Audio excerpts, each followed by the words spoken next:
আদি পিতা আদম যখন মুসিবতে পড়ে, মোদের নবীর উসিলাতে আল্লাহ কবুল করে।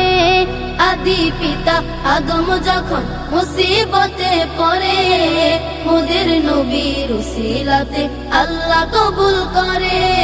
শাফায়াতের বিচারতে, শাফায়াতের বিচারতে দেখা দিও রে, দু জাহানের বাদশা নবী কমলিওয়ালা রে, দু জাহানের বাদশা নবী কমলিওয়ালা রে, দু জাহানের বাদশা নবী কমলিওয়ালা রে, দু জাহানের বাদশা নবী কমলিওয়ালা রে।